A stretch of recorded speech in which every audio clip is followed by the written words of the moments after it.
Okay, as many of you know, I think Super Mario Odyssey is the greatest game of all time. And I just 100%ed it again, and I thought to myself, what is the Mushroom Kingdom? And what did the people at Nintendo think when making this nostalgic kingdom? Well, today I'm going to try to unravel the Mushroom Kingdom in Super Mario Odyssey 5.5 years later. So, let's roll right into it.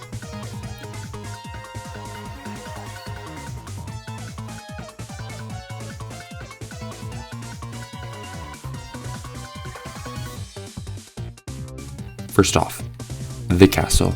I mean, come on. It's the castle that Peach somehow always leaves and gets captured from. Or in. Either way, she still gets captured. But I have compared the outside of this castle and it's the same design type as the one in Super Mario Galaxy. Maybe it's the same castle and it got renovated, but I think it's the same castle. I don't know.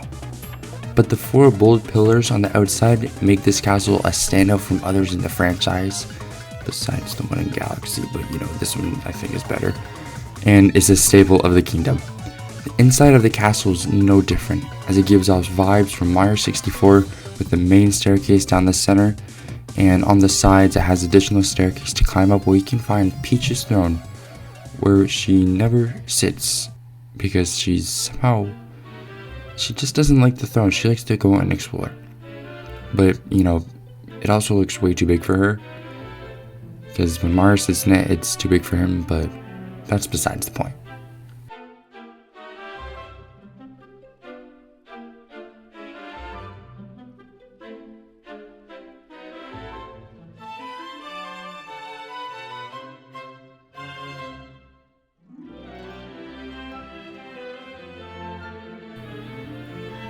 Next, the Super Mario 64 garden. This garden looks just like the one from Mario 64, but a lot cleaner, and it even has the bunny that you chased in the game. Or was it Mario 64 DS that you chased it? Either way, you still chase the bunny and you get a moon for it. The garden, I think most people thought would be in the game if the Mushroom Kingdom was in the game, which didn't the Mushroom Kingdom get leaked that it was in the game? So people already make the assumption. Never mind that. But Nintendo used this garden really well because it included 5 moons you can get whilst you're in the garden. 4 of them you have to get seeds and require some waiting. Yeah, a lot of waiting.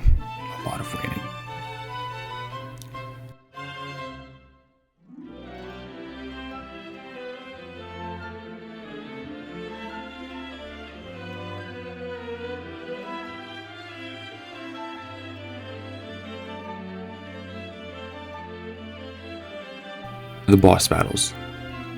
But how nostalgic are the boss battles? Well, they aren't. But the way you jump into the battles are. You first go into a tower where you are in a similar room that you were in Super Mario 64, with you have a painting on the wall that you can jump in to enter the boss battle. And it even has a little jingle that 64 had. And it's the little details like this that go a long way with this kingdom. Good job, Nintendo, because they're a master at the fine details to make the game great.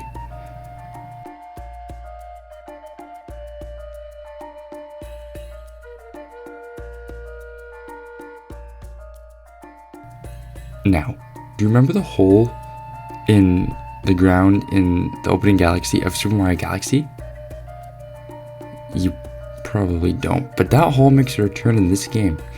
On the west side of the castle, you can jump into this hole and it brings you to a unique 2D section of the game. It's nice to see Nintendo add aspects from other Mario games other than just Mario 64. And if you're wondering what I still mean by this hole, when you had to capture the pieces of the Star Launcher, or you had to capture bunnies or something like that, it's that planet with the hole, yeah. But while I mentioned 2D, this kingdom does have 2 main 2D sections. with one of them being the hole in the ground, and the 2D area moves, and Mario has to stay in them so he doesn't turn 3D. And the other is a music note moon, where you have to collect notes in 2D and 3D sections to get the power moon. Again, Nintendo bringing him from other games into this kingdom, but the 2D sections are, well, throughout the game, and I think they shine better in other places, but it's nice to see them in this kingdom, as, you know, they had to call back to Super Mario Bros., the original.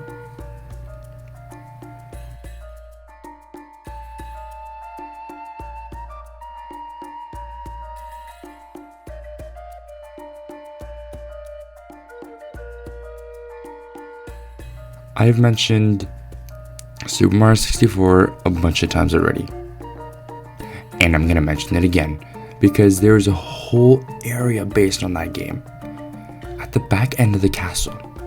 And if you have the Mario 64 costume, which is also amazing that they have this in the game, like you can literally play as the Mario 64 replica version of, you know, Mario. You talk to Toad, and you walk into an area that is the exact replica of the back garden of Peach's castle in Super Mario 64. Everything here is the same, including the graphics, style, and that starred statue with the text underneath it that you couldn't read. Well, we still can't read it. Thanks, Nintendo. It's the one thing people would have liked it to change, but it's okay. And you collect a moon here by opening the chest in a specific order, which is a real callback, and it's really just the perfect fit to this kingdom that they added that.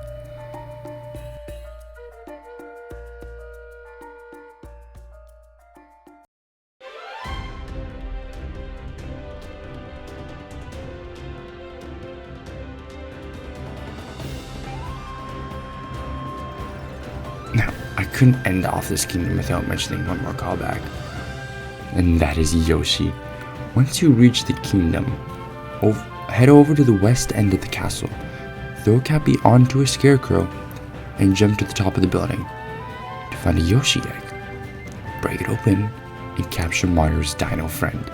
You can eat fruit with Yoshi, and if you eat a certain amount of fruit, you can collect moons. 3 moons to be exact, because there's that much fruit in the kingdom. And once you drain water from around the castle, yes, you can drain the water from around the castle like you could in, I think, DS or both of them. And yes, it has the jungle to go along with it, which is just amazing that they added that too. You can eat fruit out of a pipe, which allows you to go into a rematch boss battle. Yoshi is literally the icing on the cake in this kingdom, and it just makes you scream nostalgia.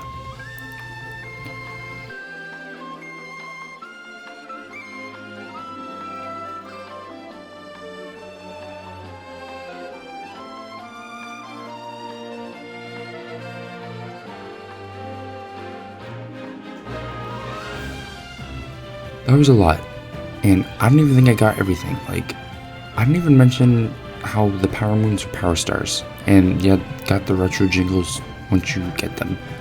See, I probably missed a lot of things, but I got the main things in this kingdom to make it unique and nostalgic in its own way. That's why everybody loves it so much, and I couldn't imagine them making Mushroom Kingdom another way, because this is the first time we've been able to explore a Mushroom Kingdom really in a Mario game, which it's nice that they added that, because this is the post-game Kingdom reward, which is just amazing as a whole. And even if we didn't get Island Alfino like we were apparently supposed to in this game, it's nice that we got a kingdom like Mushroom Kingdom to replace it, or that we got Mushroom Kingdom in the first place. Now, is it better than Cascade? No, not even close. But it is a really good kingdom for Mario fans because it brings back a piece of history into a modern game. And Nintendo couldn't have done a better job at that.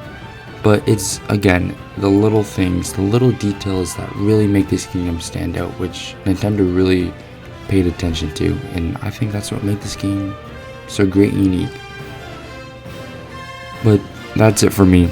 Let us know if you want us to dive into any other kingdom in this game and discuss what makes that kingdom great and unique in its own special way. But until then, I'm Hops, and until next time, game on.